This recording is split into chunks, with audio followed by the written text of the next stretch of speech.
ಅಂದ್ರಹಳ್ಳಿಯಲ್ಲಿ ಶಾಲಾ ಮಕ್ಕಳಿಂದ ಶೌಚಾಲಯ ಕ್ಲೀನಿಂಗ್ ಪ್ರಕರಣ.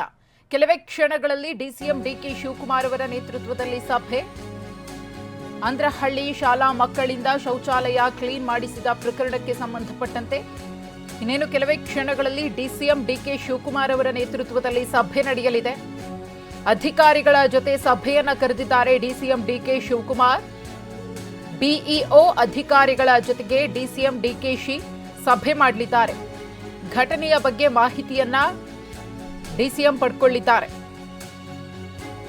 ಈಗಾಗಲೇ ಈ ಘಟನೆಗೆ ಸಂಬಂಧಪಟ್ಟಂತೆ ಅನೇಕರು ಪ್ರತಿಕ್ರಿಯೆ ಕೊಟ್ಟಿದ್ದಾರೆ. ಬಿಜೆಪಿಯವರು ರಾಜ್ಯ ಸರ್ಕಾರದ ವಿರುದ್ಧವೇ ವಾಗ್ದಾಳಿಯನ್ನ ನಡೆಸಿದ್ದಾರೆ. ಆದರೆ ಮಕ್ಕಳಿಂದ ಈ ರೀತಿಯ ಕೃತ್ಯವನ್ನ ಮಾಡಿಸೋದಿದೆಯಲ್ಲ, ಇದು ಎಷ್ಟರ ಮಟ್ಟಿಗೆ ಸರಿ? ಕೋಲಾರದ ಘಟನೆಯ ಬೆನ್ನಲ್ಲೇ ಇದೀಗ ಮತ್ತೊಂದು ಘಟನೆ ಬೆಳಕಿಗೆ ಬಂದಿದೆ. ಮಕ್ಕಳಿಂದ ಶೌಚಾಲಯವನ್ನ ಕ್ಲೀನ್ ಮಾಡಿಸ್ತಾ ಇದ್ದಾರೆ. ಆ ದೃಶ್ಯಾವಳಿಗಳನ್ನು ಕೂಡ ಗಮನಿಸ್ತಾ ಇದ್ದೀರಿ. ಮಕ್ಕಳ ಕೈಗೆ ಆಸಿಡ್ ಕೊಟ್ಟು, ಫಿನೈಲ್ ಕೊಟ್ಟು ಟಾಯ್ಲೆಟ್ ಕ್ಲೀನ್ ಮಾಡಿಸ್ತಾ ಇದ್ದಾರೆ. ಕೈಗೆ ಯಾವುದೇ ರೀತಿಯ ಗ್ಲೌಸ್ ಇಲ್ಲ, ಚಪ್ಪಲ್ ಇಲ್ಲ, ಏನೂ ಇಲ್ಲ. ಅದಿದ್ರೂ ಕೂಡ ಈ ರೀತಿಯ ಕೆಲಸವನ್ನ ಮಕ್ಕಳಿಂದ ಮಾಡಿಸೋದು ಮಹಾಪರಾಧ. ಇದು ಗೊತ್ತಿದ್ದು ಕೂಡ ಶಾಲೆಯ ಆಡಳಿತ ಮಂಡಳಿ ಈ ರೀತಿಯಾಗಿ ನಡ್ಕೊಂಡಿರುವುದು ಖಂಡನೀಯ. ಈಗಾಗಲೇ ಮುಖ್ಯ ಶಿಕ್ಷಕಿಯನ್ನ ಅಮಾನತು ಕೂಡ ಮಾಡಲಾಗಿದೆ. ಡಿಸಿಎಂ ಡಿಕೆ ಶಿವಕುಮಾರ್ ಅವರು ಸಭೆಯನ್ನ ಕೂಡ ಕರೆದಿದ್ದಾರೆ. ಬಿಇಒ ಮತ್ತು ಅಧಿಕಾರಿಗಳ ಜೊತೆಗೆ ಇನ್ನೇನು ಕೆಲವೇ ಕ್ಷಣಗಳಲ್ಲಿ ಸಭೆಯನ್ನ ಮಾಡ್ತಾರೆ. ಈ ಘಟನೆಯ ಕುರಿತು ಸಂಪೂರ್ಣ ಮಾಹಿತಿಯನ್ನ ಪಡೆಯಲಿದ್ದಾರೆ. ಘಟನೆಗೆ ಕಾರಣಕರ್ತರು ಯಾರು, ಎಷ್ಟು ದಿನಗಳಿಂದ ನಡೀತಾ ಇತ್ತು, ಮಕ್ಕಳಿಂದ ಅಧಿಕಾರಿಗಳೇನಾದರೂ ಇದ್ರ ಬಗ್ಗೆ ಸಂಪೂರ್ಣ ಮಾಹಿತಿಯನ್ನು ಪಡೆದಿದ್ದಾರಾ, ಯಾವ ರೀತಿಯಾಗಿ ನಡೆಸ್ಕೊಳ್ತಾ ಇದ್ರು ಶಿಕ್ಷಕರು, ಈ ಹಿಂದೆ ಏನಾದರೂ ಈ ರೀತಿಯ ದೂರುಗಳು ಬಂದಿದ್ದು ಕೂಡ ನಿರ್ಲಕ್ಷ್ಯವನ್ನ ವಹಿಸಲಾಗಿದೆಯಾ, ಇದೆಲ್ಲದರ ಬಗ್ಗೆಯೂ ಕೂಡ ಮಾಹಿತಿಯನ್ನ ಪಡೆಯಲಿದ್ದಾರೆ ಡಿಸಿಎಂ. ಶಾಲೆಯಲ್ಲಿ ಮಕ್ಕಳಿಂದ ಶೌಚಾಲಯ ಕ್ಲೀನಿಂಗ್ ಬಗ್ಗೆ ಮಾತನಾಡಿದ ವಿಪಕ್ಷ ನಾಯಕ ಆರ್ ಅಶೋಕ್, ನಾನು ಇದರ ಬಗ್ಗೆ ಮಾಹಿತಿಯನ್ನು ತರಿಸ್ಕೊಳ್ತೇನೆ ಅಂತ ಹೇಳಿದ್ದಾರೆ. ಈ ಬಗ್ಗೆ ಅಧಿವೇಶನದಲ್ಲಿ ಚರ್ಚೆ ಮಾಡದಂತೆ ಮಾಡಿದ್ರು ಕಾಂಗ್ರೆಸ್ ಸರ್ಕಾರದಲ್ಲಿ. ಪ್ರಜಾಪ್ರಭುತ್ವ ವಿರೋಧಿ ಘಟನೆ ನಡೀತಾ ಇದೆ ಅಂತ ಅಶೋಕ್ ಕಿಡಿಕಾರಿದ್ರು. ಮಕ್ಕಳ ಕೈಯಲ್ಲಿ ಶೌಚಾಲಯ ಕ್ಲೀನ್ ಮಾಡುವಂಥ ದೊಡ್ಡ ಘಟನೆ ನಡೆದಿದೆ. ಕಾನೂನು ಸುವ್ಯವಸ್ಥೆ ಕೆಟ್ಟಿದೆ. ಯಶವಂತಪುರದ ಅಂದ್ರಹಳ್ಳಿಯಲ್ಲೂ ಕೂಡ ಪ್ರಾಥಮಿಕ ಶಾಲೆಯಲ್ಲಿ ವರದಿಯಾಗಿದೆ. ಮಕ್ಕಳ ಕೈಯಲ್ಲಿ ಶೌಚಾಲಯ ಕ್ಲೀನ್ ಮಾಡ್ತಾ ಇರೋದ್ರ ಬಗ್ಗೆನೂ ಕೂಡ.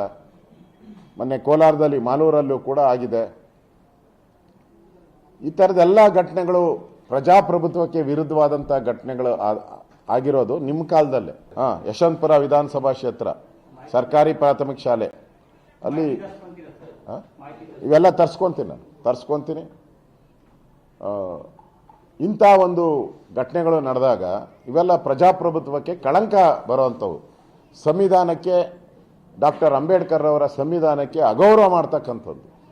ಇಷ್ಟೆಲ್ಲ ಉಳುಕಿಟ್ಕೊಂಡು ಇವತ್ತು ದೇಶವ್ಯಾಪಿ ಪ್ರತಿಭಟನೆ ಮಾಡುವಂಥದ್ದು. ನಿಮ್ಗೆ ಯಾವ ನೈತಿಕ ಅಧಿಕಾರ ಇದೆ, ನೈತಿಕತೆ ಇದೆ ನಿಮಗೆ?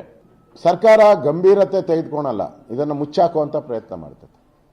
ನೋಡಿ, ಡಿಸೆಂಬರ್ 1ನೇ ತಾರೀಕು ಆಗಿರೋದು ಯಾವುದು, ಕೋಲಾರದ ಮಾಲೂರು ಘಟನೆ ಡಿಸೆಂಬರ್ 1ನೇ ತಾರೀಕು. ಅಧಿವೇಶನ ನಡೀತಾ ಇದೆ, ಅಧಿವೇಶನದಲ್ಲಿ ಚರ್ಚೆ ಆಗಬಾರ್ದು ಅಂತ ಮುಚ್ಚಾಕಿದ್ದಾರೆ. ಅದನ್ನು 1ನೇ ತಾರೀಕೆ ಅವನ ಕಂಪ್ಲೇಂಟ್, ಅದನ್ನು ಆ ವಿಡಿಯೋನ ಕಂಪ್ಲೇಂಟ್ ಬಾಕ್ಸಲ್ಲಿ ಹಾಕಿದ್ದಾನೆ, ಸೆಲ್ಲಲ್ಲಿ ಹಾಕಿದ್ದಾರೆ. ಅಧಿಕಾರಿ ಯಾರು, ಜಾಯಿಂಟ್ ಡೈರೆಕ್ಟರ್ ಆ ಕಂಪ್ಲೇಂಟನ್ನು ತಗೊಂಡು ಬಂದು ಆ ಸ್ಥಳಕ್ಕೆ ತನಿಖೆ ಮಾಡಿದ್ದಾರೆ. 1ನೇ ತಾರೀಕು ಮಾಡಿಬಿಟ್ಟು ಏನೂ ಇಲ್ಲ ಅಂತ ರಿಪೋರ್ಟ್ ಹಾಕಿದ್ದಾನೆ. ಅಂದರೆ ಮುಚ್ಚಾಕೋದು. ಮತ್ತು ಯಾರೋ ರಾಜಕಾರಣಿಗಳೆಲ್ಲ ಬಂದು ವಿಧಾನಸಭೆ ಅಧಿವೇಶನ ನಡೀತಾ ಇದೆ, ಅದುವರೆಗೂ ಇದನ್ನು ಮುಚ್ಚಾಕಿ ಅಂತೇಳಿ ಅವ್ರ ಜೊತೆ ಕಾಂಪ್ರಮೈಸ್ ಮಾಡಿರೋದು. ಯಾರು ಇದನ್ನು ವಿಡಿಯೋನ ಬಿಟ್ಟಿದ್ದ ಅದ್ರ ಮೇಲೆ ಕಾಂಪ್ರಮೈಸ್ ಮಾಡಿರೋವಂಥದ್ದು.